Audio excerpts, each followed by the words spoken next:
Shalom Vaeschanan Nachamu Tov Shin Pei Gimel. And first I want to thank everybody who came out for the shir tonight. We're literally about an hour, a little more than an hour after Tisha B'Av ended. But you know, everybody who isn't ready for some consolation. And not only do we come here for consolation from Tisha B'Av, from the Chorban Beis HaMikdash, we come here for a double consolation. And that's what is really being given to us beginning tonight.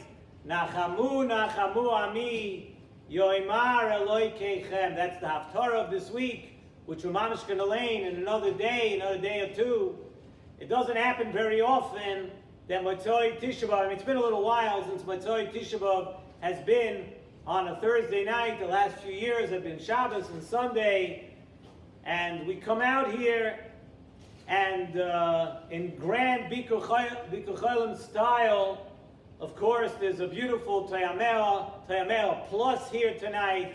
And as they say here, and as we say here in Bikur Cholim, no detail is ever overlooked. The tzaddikim of Bikur Cholim make sure and they see to it that everyone is very, very well taken care of. The parsha of this week, Parshas Vaeschanan, begins Vaeschanan el Hashem bo'es hahi le'mor Hashem Elokim ato hachiloso laharois. Moshe Rabbeinu is practically begging to get the chance to go into Eretz Yisrael. And it's something that doesn't get lost on me every time I'm in Eretz Yisrael. I think about it each and every time, how lucky we are to be able to just plain go into Eretz Yisrael and feel the Kedusha of Eretz Yisrael. Moshe Rabbeinu davened Vaeschanan. Chazal tell us Moshe Rabbeinu davened 515 tefillos that he should be able to go into Eretz Yisrael. And that's the number, the gematria of the word Vaeschanan. Moshe Rabbeinu, 515 tefillos he davened. And Moshe Rabbeinu was not allowed to go in. And those 515 tefillos that Moshe Rabbeinu davened did not earn him a trip into Eretz Yisrael. So the Nesivos Shalom asks, and he points out something very, very interesting. The entire life of Moshe Rabbeinu was all about doing the Ratzon Hashem. Everybody knows that. Moshe Rabbeinu was the quintessential Oved Hashem. Everything in Moshe Rabbeinu's life was to do the Ratzon Hashem, nothing else. So why did Moshe Rabbeinu daven 515 tefillos that he should be able to go into Eretz Yisrael if Moshe Rabbeinu clearly saw that Hashem did not want him to go into Eretz Yisrael? You want to do the Ratzon Hashem, and yes, it's an amazing madrega, an amazing zchus to go into Eretz Yisrael, but Moshe Rabbeinu, at this point, he knew that it was the will of HaKadosh Baruch Hu that Moshe Rabbeinu should not go into Eretz Yisrael. So why did Moshe Rabbeinu keep davening 515 times that he should be able to go into Eretz Yisrael? And there's another angle to this that's very deep and very interesting, and you gotta think a little bit. So it's sometimes not so easy to think while you're having a heiser shtickle potato kegel. But in this case, I think you'll be able to handle it because you didn't need a whole day. So you're just beginning a little bit to fill up the tank.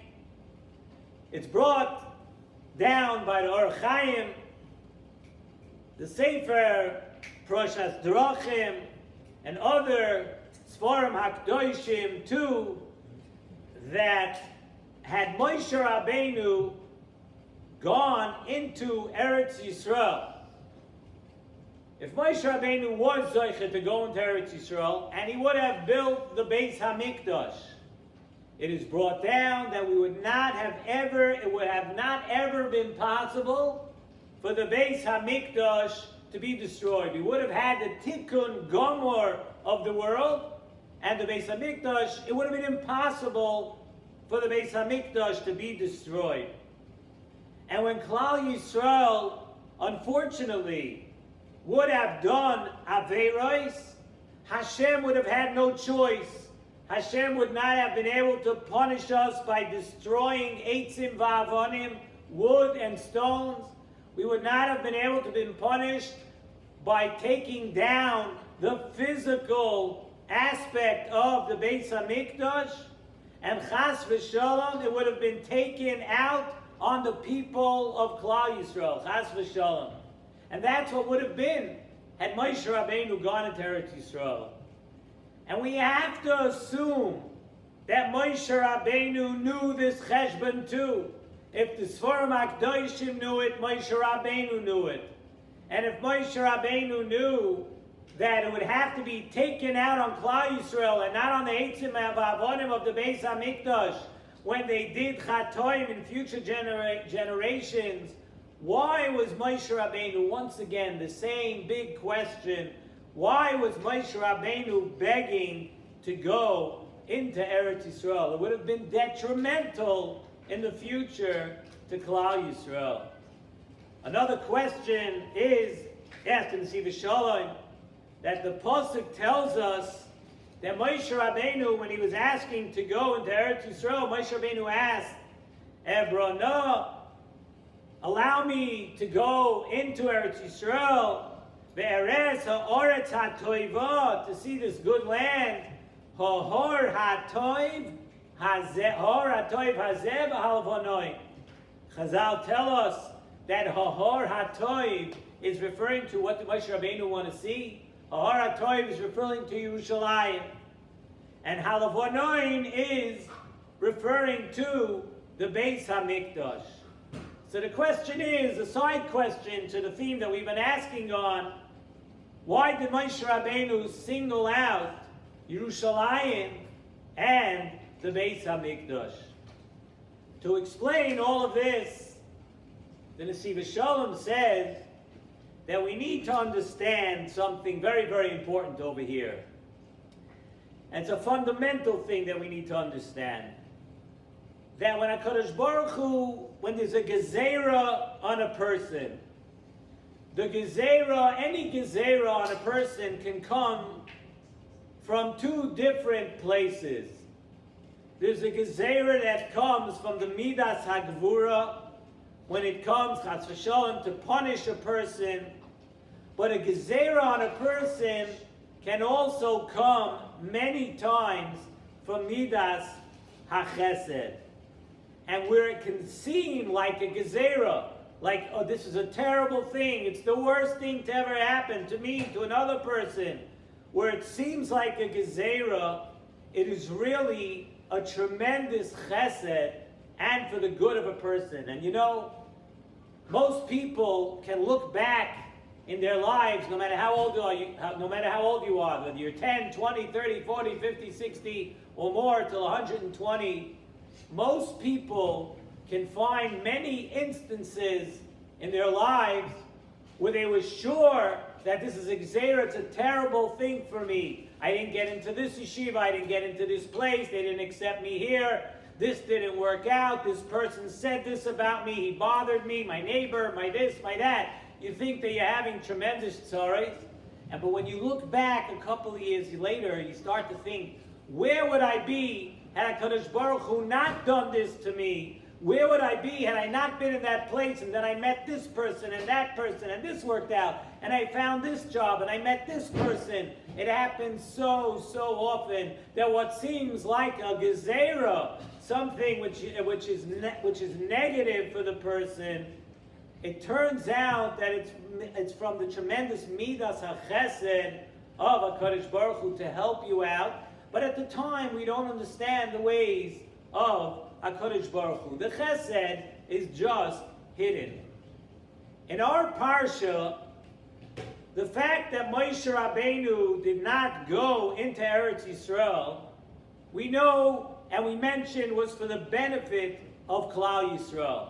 And Moshe Rabbeinu knew that too. But Moshe Rabbeinu was doing something even extra over here. You look in the pasuk, Moshe Rabbeinu addressed HaKadosh Baruch Hu, Hashem Elokim. Moshe Rabbeinu used both midas.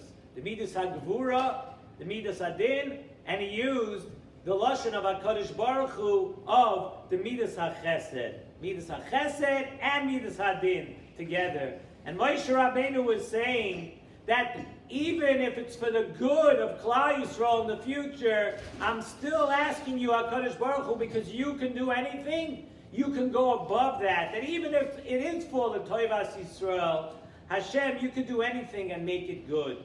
You could change it. You could make it that even if I would go into Eretz Yisrael, Klal Yisrael would not be negatively affected if I go into Eretz Yisrael. And that, says in Nesivos Shalom, is a lesson about tefillah to every single person and for every one of us. That even though we may know, and we know in our minds that everything Hashem does is for the best, but still, we could still ask Hashem, Hashem, I know you're doing it for the best, but I'm asking you, do me a favor, don't make it so tough on me now. Even though if you made it tough on me, and it's hard for me to swallow this, and it's hard for me to understand Kaviyachol what HaKadosh Baruch Hu is doing, Moshe Rabbeinu is showing us that we still have the power to ask Hashem, please go lifnim Mishuras Hadin. Please make it that while I'm going through this Nisayon, while I'm going through this, maybe change it, maybe make it better for me. And that's what Moshe Rabbeinu was asking over here, to be mevatel the gezerah totally, that in the future generations it should not be negative on Klal Yisrael. Nesivos Shalom brings from the Rishona, the Chusi Yagan Aleinu, and he says that here he sees in this world when people come and they ask the Rishona, he says, when people ask me to daven for them, he said, I see so many tzoros of Klal Yisrael. That is an unbelievable quote from the Rishona. Listen to this. He says, but when I start davening and I reach the Shemayim and I'm up there, I see that everything is for the best. Everything is fine. HaKadosh Baruch Hu has a beautiful cheshbon for the chesed, for the toivas, the person that asked me to daven for them. He says, and then I come back here and I see that it's full of tzoros. So, Zok the Nesivos Shalom, based on this point, we ask from Hashem in the beginning of our Parsha, Bashamayim uva Oretz. The beginning, Moshe Rabbeinu asks, Asher yazech masecha v'kurosecha, and he asks, Bashamayim uva Oretz. That even here, we should be zoicha to see and to feel that it's all for the best. And that's what we're asking for. That we understand that HaKadosh Baruch Hu is doing the best for us. But we want to be zoicha to see it even over here. And Moshe kept davening, even though it seemed that the Ratzon Hashem was otherwise. Moshe Rabbeinu knew at this point that HaKadosh Baruch Hu did not really want him to go into Eretz Yisrael. But Moshe Rabbeinu was not davening for himself. For himself, he wouldn't have continued to daven. Moshe Rabbeinu was davening for Klal Yisrael, for future generations, for generations such as ours, where we're not going to have a Beis HaMikdash, where we're going to be in Golos. Moshe Rabbeinu was davening that those things should not happen, that HaKadosh Baruch Hu should turn over the entire Gezerah. We should have the Tikkun Gomor right now when he allows Moshe Rabbeinu to go into Eretz Yisrael. Moshe Rabbeinu was being mispalel that the Amud HaTorah and the Amud HaTfilah, which are represented by Hahor HaToy v'Hazev HaLavonoim, they're represented by Yerushalayim and the Beis HaMikdash, and that's why Moshe Rabbeinu pointed those out, the Amud HaTorah and the Amud HaTfilah, that they should shield us and bring that tikkun. And Hashem said then, Al Toisif Daber, you make a good point, Moshe Rabbeinu, but I can't do this right now. So we ask HaKadosh Baruch Hu now that we have a Golos. Nachamu, Nachamu Ami. It's time. It's time, HaKadosh Baruch Hu, we're ready. We're ready to go back to Eretz Yisrael. We're ready now to have a consolation, and not only a consolation, a complete consolation. We should taka bizoicha to the Geula Shalema B'Karav.